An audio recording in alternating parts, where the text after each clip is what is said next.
Bidadi township ವಿರುದ್ಧ ಸಿಡಿದೆದ್ದಿದ್ದಾರೆ ಮಹಿಳೆಯರು. ಅಧಿಕಾರಿಗಳಿಗೆ ಮಹಿಳೆಯರಿಂದ ಪೊರಕೆ ಏಟು ಕೊಡಲಾಗಿದೆ. ಅಧಿಕಾರಿಗಳ ಕಾರಿನ ಮೇಲೂ ಕಲ್ಲು ತೂರಿ ಗಲಾಟೆ ಮಾಡಿದ್ದಾರೆ. ಬಿಡದಿ ಟೌನ್ಶಿಪ್ ವಿರುದ್ಧ ಈಗ ಮಹಿಳೆಯರು ಸಿಡಿದೆದ್ದಿದ್ದಾರೆ. ಅಧಿಕಾರಿಗಳಿಗೆ ಪೊರಕೆ ಏಟು ಕೊಟ್ಟಿದ್ದಾರೆ. ಅಧಿಕಾರಿಗಳ ಕಾರಿನ ಮೇಲೂ ಕೂಡ ಕಲ್ಲು ತೂರಿ ಗಲಾಟೆ ಮಾಡಿದ್ದಾರೆ ಮಹಿಳೆಯರು. ಮಂಡಲಹಳ್ಳಿ ಗ್ರಾಮದಲ್ಲಿ ಅಧಿಕಾರಿಗಳಿಗೆ ತರಾಟೆಗೆ ತೆಗೆದುಕೊಂಡಿದ್ದಾರೆ ಮಹಿಳೆಯರು. ಬೆಂಗಳೂರು ದಕ್ಷಿಣ ಜಿಲ್ಲೆ ರಾಮನಗರದ ಮಂಡಲಹಳ್ಳಿ ಗ್ರಾಮದಲ್ಲಿ ಈ ಘಟನೆ ನಡೆದಿದೆ. ರೈತರು ಮಹಿಳೆಯರು ಆಕ್ರೋಶ ವ್ಯಕ್ತಪಡಿಸಿದ್ದಾರೆ. ಅಧಿಕಾರಿಗಳ ವಿರುದ್ಧ ಯಾವುದೇ ಕಾರಣಕ್ಕೂ ಸರ್ವೆ ಮಾಡದಂತೆ ಪಟ್ಟು ಹಿಡಿದಿದ್ದಾರೆ. ಬಿಡದಿ ಟೌನ್ಶಿಪ್ ವಿರುದ್ಧ ಇದೀಗ ಮಹಿಳೆಯರು ಸಿಡಿದೆದ್ದಿದ್ದಾರೆ. ಅಧಿಕಾರಿಗಳಿಗೆ ಮಹಿಳೆಯರು ಪೊರಕೆ ಏಟು ನೀಡಿರುವಂತಕ್ಕದ್ದು. ಅಧಿಕಾರಿಗಳ ಕಾರಿನ ಮೇಲೂ ಕೂಡ ಕಲ್ಲು ತೂರಿ ಆಕ್ರೋಶ ವ್ಯಕ್ತಪಡಿಸ್ತಾ ಇದ್ದಾರೆ. ಯಾವುದೇ ಕಾರಣಕ್ಕೂ ನಾವು ಸರ್ವೆ ಮಾಡೋದಕ್ಕೆ ಬಿಡೋದಿಲ್ಲ ಅಂತ ರೈತರು ಮಹಿಳೆಯರು ಆಕ್ರೋಶ ವ್ಯಕ್ತಪಡಿಸ್ತಾ ಇದ್ದಾರೆ.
ಟೌನ್ಶಿಪ್ ವಿರುದ್ಧ ಇಲ್ಲಿ ರೈತರು ಮಹಿಳೆಯರು ಆಕ್ರೋಶ ವ್ಯಕ್ತಪಡಿಸ್ತಾ ಇರುವಂತಕ್ಕದ್ದು.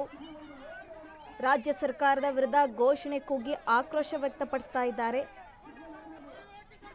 ಬೆಂಗಳೂರು ದಕ್ಷಿಣ ಜಿಲ್ಲೆಯ ರಾಮನಗರದ ಮಂಡಲಹಳ್ಳಿ ಗ್ರಾಮದಲ್ಲಿ ಅಧಿಕಾರಿಗಳಿಗೆ ತರಾಟೆಗೆ ತೆಗೆದುಕೊಂಡಿದ್ದಾರೆ ರೈತರು ಹಾಗೆ ಮಹಿಳೆಯರು. ಕಾರಿನ ಮೇಲೂ ಕೂಡ ಕಲ್ಲು ತೂರಿ ಗಲಾಟೆ ನಡೆಸ್ತಾ ಇದ್ದಾರೆ. ಯಾವುದೇ ಕಾರಣಕ್ಕೂ ಕೂಡ ನಾವು ಸರ್ವೆ ಮಾಡಲೇಬಾರದು ಅಂತ ಕೂಡ ಇಲ್ಲಿ ರೈತರು ಮಹಿಳೆಯರು ಪಟ್ಟು ಹಿಡಿದಿರುವಂತಕ್ಕದ್ದು. ಸಾವಿರಾರು ರೈತರು ಇಲ್ಲಿ ಭಾಗಿಯಾಗಿರುವಂತಕ್ಕದ್ದು. ಏನು ಅಧಿಕಾರಿಗಳು ಸರ್ವೆ ಮಾಡಕ್ ಬಂದಿದ್ರು, ಈ ಸಂದರ್ಭದಲ್ಲಿ ಆಕ್ರೋಶ ವ್ಯಕ್ತಪಡಿಸ್ತಾ ಇದ್ದಾರೆ. ಬಿಡದಿ ಟೌನ್ಶಿಪ್ ವಿಚಾರವಾಗಿ ರಾಜಕೀಯ ಜಟಾಪಟಿ ನಡೀತಾ ಇದೆ. ಈಗ ಆಲ್ರೆಡಿ ಒಂದು ರೀತಿಯಾಗಿ ರಾಜ್ಯ ಸರ್ಕಾರ ವರ್ಸಸ್ ರೈತರು ಅನ್ನೋ ರೀತಿ ಆಗಿರುವಂತಕ್ಕದ್ದು. ಈ ನಡುವೆ ಇದೀಗ ಸರ್ಕಾರದ ವಿರುದ್ಧ ರೈತರು ಆಕ್ರೋಶ ವ್ಯಕ್ತಪಡಿಸ್ತಾ ಇದ್ದಾರೆ.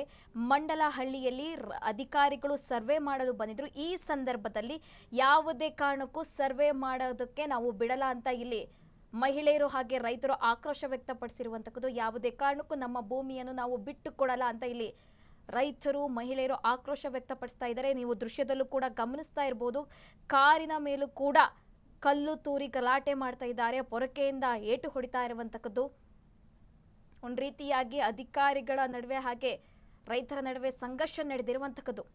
ಬೆಂಗಳೂರು ದಕ್ಷಿಣ ಜಿಲ್ಲೆಯ ರಾಮನಗರದ ಮಂಡಲಹಳ್ಳಿಯಲ್ಲಿ ಈ ಘಟನೆ ನಡೆದಿರುವಂತದ್ದು. ಬಿಡದಿ ಟೌನ್ಶಿಪ್ ವಿರುದ್ಧ ಸಿಡಿದೆದ್ದಿದ್ದಾರೆ ಇಲ್ಲಿ ಮಹಿಳೆಯರು.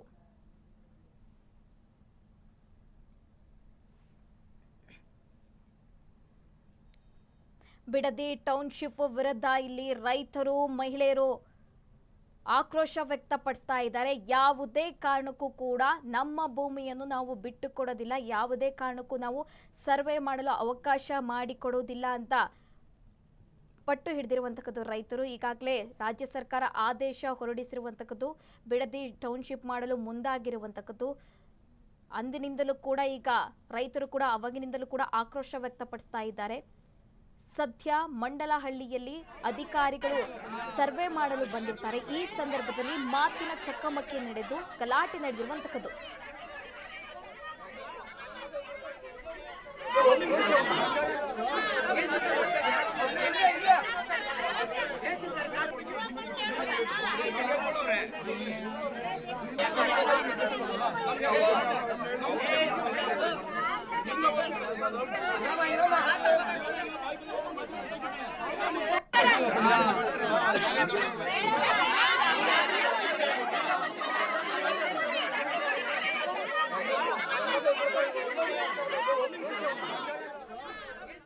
ಈ ಬಗ್ಗೆ ಮಾತನಾಡೋದಕ್ಕೆ ಸ್ವತಃ ಗ್ರಾಮದ ಸ್ಥಳೀಯರಾದಂತಹ ನಾಗರಾಜ್ ಅವರು ದೂರವಾಣಿ ಸಂಪರ್ಕದಲ್ಲಿದ್ದಾರೆ. ನಾಗರಾಜ್ ಅವರೇ, ನಮಸ್ತೆ. ನಮಸ್ಕಾರ ಮೇಡಮ್.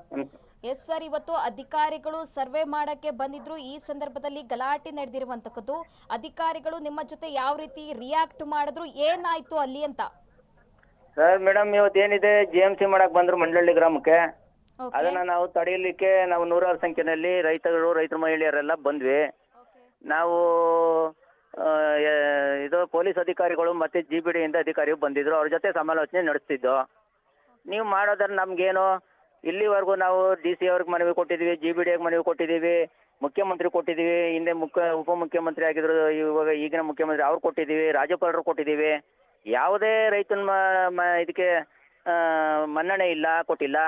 ಹಾಗಾಗಿ ಮೊನ್ನೆ ಶಾಸಕರು ಕೂಡ GBD ಆಫೀಸ್ಗೆ ಕರೆದಿದ್ರು. ಹಾಗೂ ಕೂಡ ಮನವಿ ಕೊಟ್ಟಿದ್ದೀವಿ. ಏನು ಮನವಿ ಕೊಟ್ಟಿದ್ದೀವಿ ಅಂದರೆ, ನಮಗೆ ಮುಖ್ಯಮಂತ್ರಿ ಅವರ ಅಧ್ಯಕ್ಷತೆಯಲ್ಲಿ ಸಭೆ ಮಾಡಬೇಕು, ಸಭೆ ಮಾಡಿ ಇದಕ್ಕೊಂದು ತೀರ್ಮಾನ ಕೊಡಬೇಕು, ನಮಗೆ ಭೂ ಸ್ವಾಧೀನ ಕೈ ಬಿಡಬೇಕು, ಅಲ್ಲಿವರೆಗೂ ನೀವು ಯಾವುದೇ ರೂಪುರೇಷೆಗಳನ್ನ GBD ಮಾಡಬಾರ್ದು ಅಂತಕ್ಕಂಥದ್ದು ಕೂಡ ನಾವು ಮನವಿ ಸಲ್ಲಿಸಿದ್ದು.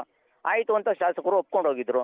ಈಗ ಏಕಾಏಕಿ ನೀವು GMC ಮಾಡ್ಲಿಕ್ಕೆ ಬಂದು ತಡೆ ಮಾಡೋದು, ಈ ರೀತಿ ಮಾಡ್ದೆ. ನೀವು ಮಾಡೋದೇ ಆದರೆ ನೀವು ಪಟ್ಟಿಡಿದ್ರೆ, ನೀವು ಆಯಿತು ಒಪ್ಕೊಳ್ಳೋರು ಇದ್ರೆ ಒಪ್ಕೊಳ್ಳೋರು ಮಾಡಿ. ನೀವು ನಮ್ಮದು ಒಪ್ಕೊಳ್ದೇ ಇರೋದ ನಾವು ಮಾಡಲ್ಲ, GMC ಮಾಡಲ್ಲ, ಭೂ ಸ್ವಾಧೀನ ಕೈ ಬಿಡ್ತೀವಿ ಅಂತ ಬರ್ಕೊಡಿ ಅಂತ ಕೇಳಿದ್ವಿ. ಇದು ಒಂದು ಮಾತುಕತೆ ನಡೀತಾ ಇತ್ತು. ಇವ್ರು ಏಕಾಏಕಿ ಇನ್ನೊಂದು ದಾರಿಲಿ ಕಳೆದಾರಿಲಿ ಬಂದು GMC ಮಾಡಲಿಕ್ಕೆ ಬಂದರು. ಆಗ ನಮ್ಮ ರೈತ ಮಹಿಳೆಯರು ಆಕ್ರೋಶ ಭರಿತರಾಗಿ ಅಧಿಕಾರಿಗಳ ಮೇಲೆ ಒಂಚೂರು ಮಾತಿನ ಚಕಮಕಿ ನಡೆದು ಆಗಿ ಒಂದು ಸ್ವಲ್ಪ ಇದಾಗಿದೆ ಮೇಡಮ್. ಓಕೆ, ನೀವು ಈ ಸಂದರ್ಭದಲ್ಲಿ ಈ ರೀತಿಯಾಗಿ ಆಕ್ರೋಶ ವ್ಯಕ್ತಪಡಿಸಿದಾಗ ಅವರು ಸರ್ವೆ ಮಾಡಿದ್ರ ಇಲ್ವಾ, ಯಾವ ರೀತಿ ರಿಯಾಕ್ಟ್ ಮಾಡಿದ್ರು, ಏನು ಹೇಳಿದ್ರು ಅಂತ ನಿಮಗೆ ಅವರು ಅಧಿಕಾರಿಗಳು? ಇಲ್ಲ ಮೇಡಮ್, ಸರ್ವೆ ಮಾಡಕ್ಕೆ ಬಿಡಲಿಲ್ಲ ಮೇಡಮ್. ಅವ್ರನ್ನ ಕಾರ್ ಹತ್ತಿಸಿ ವಾಪಸ್ ಕಳಿಸೋ ಕೆಲಸ ಮಾಡ್ತದ ಮೇಡಮ್. ಓಕೆ, ಮಾಹಿತಿಗಾಗಿ ಧನ್ಯವಾದಗಳು ನಾಗರಾಜ್. ಎಸ್, ಬಿಡದಿ ಟೌನ್ಶಿಪ್ ವಿರುದ್ಧ ಇದೀಗ ಮಂಡಲಹಳ್ಳಿಯಲ್ಲಿ ರೈತರು ಮಹಿಳೆಯರು ರೊಚ್ಚಿಗೆದ್ದಿರುವಂತಕ್ಕದ್ದು. ರಾಜ್ಯ ಸರ್ಕಾರದ ವಿರುದ್ಧ ಘೋಷಣೆ ಕೂಗಿ ಆಕ್ರೋಶ ವ್ಯಕ್ತಪಡಿಸ್ತಾ ಇದ್ದಾರೆ.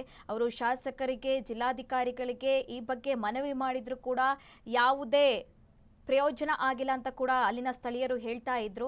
ಹಾಗೆ ಏಕಾಏಕಿ ಇವತ್ತು ಅಧಿಕಾರಿಗಳು ಸರ್ವೆ ಮಾಡಕ್ಕೆ ಬಂದಿದ್ರು. ಈ ಸಂದರ್ಭದಲ್ಲಿ ಮಹಿಳೆಯರು ರೈತರು ಆಕ್ರೋಶ ವ್ಯಕ್ತಪಡಿಸಿರುವಂತಕ್ಕದ್ದು.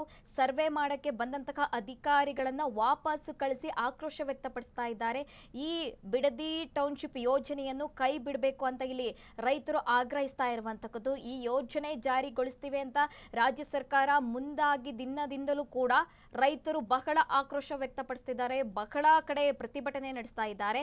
ಇದೀಗ ಮಂಡಳ ಹಳ್ಳಿಯಲ್ಲಿ ರೈತರು ಆಕ್ರೋಶ ವ್ಯಕ್ತಪಡಿಸ್ತಾ ಇರುವಂತಕ್ಕದ್ದು. ಇನ್ನು ಸ್ವತಃ ಸ್ಥಳೀಯರಾದಂತಹ ಪ್ರಕಾಶ್ ಅವರವರು ನಮ್ಮ ಜೊತೆ ಮಾತನಾಡೋದಕ್ಕೆ ದೂರವಾಣಿ ಸಂಪರ್ಕದಲ್ಲಿದ್ದಾರೆ. ಸರ್ ನಮಸ್ತೆ. ನಮಸ್ತೆ ಮೇಡಮ್.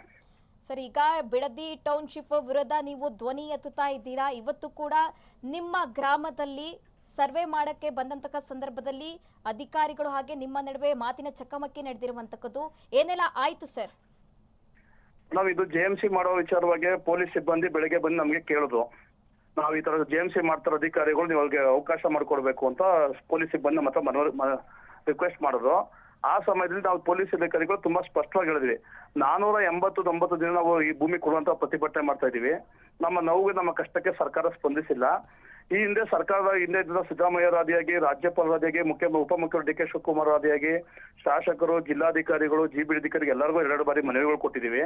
ನಮ್ಮ ಮನವಿಗೆ ಇಲ್ಲಿವರೆಗೂ ಉತ್ತರ ಬಂದಿಲ್ಲ. ಕಳೆದ ವಾರ ಮಾತ್ರ ಶಾಸಕರು ಒಂದು ಸಭೆ ಮಾಡಿದ್ದಾರೆ. ಆ ಸಭೆ ನಾವು ತುಂಬಾ ಸ್ಪಷ್ಟವಾಗಿ ಕೇಳ್ಕೊಂಡಿದ್ದೀವಿ. ಸ್ವಾಮಿ, ನಾವು ಅತಿ ಸಣ್ಣ ಭೂಮಿಗಳು, ಹೈನುಗಾರಿಕೆ, ರೇಷ್ಮೆ ಬದುಕೊಂಡು ನಾವು ಮಾಡ್ತಾ ಇದೀವಿ. ಈ ದೊಡ್ಡ ಭೂಮಿಗೋಸ್ಕರ ಏನು ಭೂ ಸ್ವಾಧೀನ ಪರ ಇರೋರ್ಗೋಸ್ಕರ ಸಣ್ಣ ರೈತರುಗಳನ್ನ ಬಲಿ ಕೊಡಬೇಡಿ. ಇಲ್ಲಿ ಸಣ್ಣ ಪುಟ್ಟ ಬಲಿ ಕಟ್ಕೋತ ದಯವಿಟ್ಟು ಮಾಡಬಾರ್ದು ಅಂದಾಗ ಮುಖ್ಯಮಂತ್ರಿ ತಾವು ನಿಮ್ಮನ್ನ ನಿಯೋಗ ಕರ್ಕೊಂಡು ಹೋಗ್ತೀನಿ, ಸೊ ಅಲ್ಲಿ ಸರ್ಕಾರ ಜೊತೆ ಚರ್ಚೆ ಮಾಡಕ್ಕೆ ಅವಕಾಶ ಮಾಡ್ಕೊಡ್ತೀನಿ ಅಂತ ಕಳೆದ ವಾರ ಶಾಸಕರು ಮನವಿ ಮಾಡ್ಕೊಂಡ್ರು. ಅದರಿಂದ ನಾವು ಆಯ್ತು ಅದಕ್ಕೆ ಶಾಂತಿಯುತವಾಗಿ ಏನು ಪ್ರತಿಭಟನೆ ಮಾಡಬೇಕು ಮಾಡ್ತಾ ಇದೀವಿ. ಶಾಸಕರು ಮುಖ್ಯಮಂತ್ರಿ ಜೊತೆ ಸಭೆ ಮಾಡಿ ನಿಮ್ಮ ಸ್ಪಂದಿಸ್ತೀವಿ ಅಂತ ಅಂದಮೇಲೆ ಏಕಾಏಕಿ ಪೊಲೀಸ್ ಕರ್ಕೊಂಡ್ಬಂದು JMC ಮಾಡ್ತದೆ ಎಷ್ಟು ಮಟ್ಟ ಸರಿ ಮೇಡಮ್? ಸೊ ಈ ಸಮಯದಲ್ಲಿ ನಾವು JMC ಮಾಡೋಕೆ ಬೇಡ ಅಂದ್ರು ಪೊಲೀಸ್ ಸಿಬ್ಬಂದಿ ಹೆಚ್ಚಿನ ಸಂಖ್ಯೆಯಲ್ಲಿ ಕರ್ಕೊಂಡ್ಬಂದ್ರು. ಆ ಟೈಮಲ್ಲಿ ರೈತರುಗಳು ಸಹ ವಿರೋಧ ಮಾಡಿದ್ರು.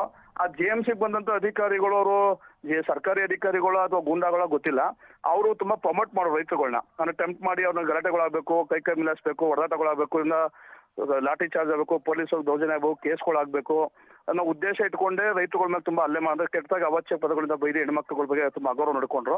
ಆ ಸಮಯದಲ್ಲಿ ನಮ್ಮ ರೈತರು ಮತ್ತು ಮಹಿಳೆಯರು ಅವ್ರಿಗೆ ವಿರುದ್ಧವಾಗಿ ಮಾತಾಡ್ತಾ ಮೇಲೆ ಕೈ ಮಿಲಾಯಿಸುವಂತ ಪರಿಸ್ಥಿತಿ ಬಂತು. ಆ ಆವೇಶದಲ್ಲಿ ಪೊಲೀಸರು ಮಧ್ಯ ಪ್ರವೇಶಿಸಿ ತಿಳಿ ಮಾಡಿದ್ದಾರೆ ಮೇಡಮ್. ಈ ರೀತಿಯಾಗಿ ಜಗಳ ಆಗ್ಬೇಕಾದ್ರೆ, ಮಾತಿನ ಚಕಮಕಿ ನಡಿಬೇಕಾದ್ರೆ ಅವಾಚ್ಯ ಶಬ್ದಗಳಿಂದ ನಿಂದಿಸಿದ್ದಾರೆ ಅಂತ ಕೂಡ ನೀವು ಅಧಿಕಾರಿಗಳು ಅಂತ ಹೇಳ್ತಾ ಇದ್ದೀರಾ. ಈ ಸಂದರ್ಭದಲ್ಲಿ ಅಲ್ಲಿ ಪೊಲೀಸರು ಇದ್ದಿಲ್ವಾ ಆ ಸಂದರ್ಭದಲ್ಲಿ ಅಂತ? ಮೇಡಮ್, ಪೊಲೀಸ್ ಸಿಬ್ಬಂದಿ ಏನಾಯ್ತು ಅಂತಂದ್ರೆ ನಮ್ಮ ಹತ್ರ ಅಲ್ಲಿ ಒಬ್ರು GBD ಮೇಲಧಿಕಾರಿ ಮತ್ತೆ ಪೊಲೀಸ್ ಸಿಬ್ಬಂದಿ ನಮ್ಮ ಹತ್ರ ಮಾತುಕತೆ ನಡೀತಾ ಇತ್ತು. ಈ ಭಾಗದಲ್ಲಿ ಒಂದ್ ಭಾಗದಲ್ಲಿ ನಾವಿಲ್ಲಿ ಶಾಂತಿಯುತವಾಗಿ ಸಭೆ ಮಾಡ್ತಾ ಇದ್ದೋ, ಅಂದ್ರೆ ಇಲ್ಲಿ ಏನು ನಡೆದಿದೆ ವಸ್ತುಸ್ಥಿತಿ ಬಗ್ಗೆ ನಾವು ಮನವರಿಕೆ ಮಾಡ್ಕೊಡ್ತಾ ಇದ್ದೋ. ಪೊಲೀಸ್ ಸಿಬ್ಬಂದಿ ನನ್ನ ಜೊತೆನೇ ಇದ್ರು. ಅಲ್ಲಿ ಏನಾಗಿದ್ರೆ ಇಲ್ಲಿ ನಮ್ಮ ಹತ್ರ ಮಾತುಕತೆಗೆ ಅಧಿಕಾರಿಗಳು ಮಾತಾಡ್ತಾವ್ರೆ. JMC ಮಾಡೋ ತಂಡ ಆ ಕಡೆ ಇನ್ನೊಂದು ಶಬ್ದದ ಒಂದು 300-400 ಮೀಟರ್ ದೂರದಲ್ಲಿ ಅಲ್ಲಿ JMC ಪ್ರಯತ್ನ ಮಾಡಿದ್ದಾರೆ. ರೈತರುಗಳು ಇದ್ದವ್ರಿಗೆ ಗೊತ್ತಾಗಿ ಅಲ್ಲಿ ಹೋದ್ರು ಸ್ವಲ್ಪ ಜನ. ಅಲ್ಲಿ ಒಂದು ಈ ತರ ಘಟನೆ ಆಗಿದೆ. ನಾವು ಪೊಲೀಸ್ ಒಳಗೆ ಹೋಗೋದಕ್ಕೆ ಸ್ವಲ್ಪ ಲೇಟ್ ಆಗಿತ್ತು. ಸ್ವಲ್ಪ ಕೈ ಮಿಲಾಯಿಸೋ ಸ್ಟೇಜ್ ಬಂತು. ಪೊಲೀಸರು ಅಷ್ಟಕ್ಕೆ ಹೋಗಿ ಎಲ್ಲರೂ ತಿಳಿ ಮಾಡಿದ್ದಾರೆ. ಈ ಸಮಯದಲ್ಲಿ ನಮ್ಮ ರೈತರಿಗೆ ಒಬ್ರಿಗೆ ಏಟ್ ಬಿದ್ದು ಈಗ ಹಾಸ್ಪಿಟಲ್ ದಾಖಲಾಗಿದೆ ಮ್ಯಾಮ್. ಓಕೆ, ಮಾಹಿತಿಗಾಗಿ ಧನ್ಯವಾದಗಳು.